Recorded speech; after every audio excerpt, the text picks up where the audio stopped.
নমস্কাৰ সকলোকে পুনৰ এটি নতুন ভিডিঅ'লৈ আপোনালোক সকলোকে স্বাগতম জনাইছোঁ আৰু আজিৰ ভিডিঅ'টো এটা ৰেচিপি লৈ আহিছোঁ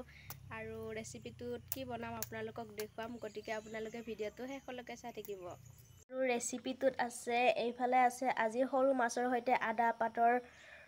পাতৰ জাল দিয়া মানে এইখিনি অকণমান জোল টাইপত বনাম এইফালে হৈছে সৰু মাছৰ সৈতে জিকা আৰু আলুৰ সৈতে এখন বনোৱা হ'ব গতিকে আহক বন্ধু বান্ধৱীসকল আমি ৰেচিপিটো বনাবলৈকে ট্ৰাই কৰোঁ এতিয়া মই এইফালে কেৰাহী এখন পাতি দিছোঁ আৰু তাত মই মিঠাতেল দিলোঁ আৰু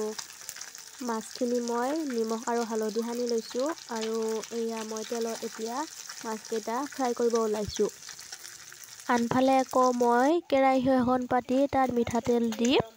পিঁয়াজ দি দিলোঁ আৰু ইয়াতে মই বনাম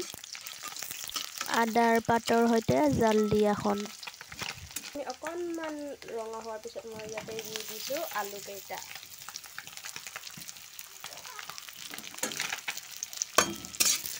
এতিয়া মই এইখিনি ভালদৰে ভাজি লৈ ইয়াতে মই দি দিছোঁ পানী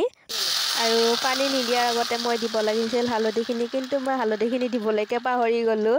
এতিয়া সেইবাবে মই উতলি থাকোঁতে হালধিখিনি দি দিছোঁ হালধিখিনি মানে আমি তেলতে দিব লাগে কিন্তু মই পাহৰি গ'লোঁ দিবলৈকে ইয়াতে নিমখ মই 2 চামুচ দিম আপোনালোকে এইখিনি নিজৰ অনুমানত দি দিব দিছোঁ মই জিৰা গুড়ি 1 চামুচ দি থাকোঁতে মই দি দিছোঁ ইয়াতে আদা পাতখিনি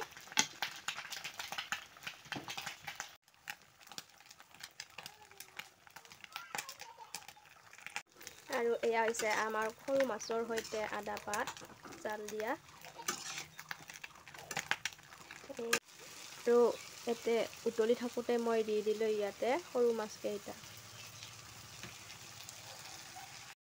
আৰু ফাইনেলি এয়া মোৰ দুপৰীয়াৰ থালিখন ৰেডি হৈ গ'ল আৰু আজিৰ ভিডিঅ'টো কেনেকুৱা পালে আপোনালোকে এবাৰ কমেণ্ট কৰি জনাব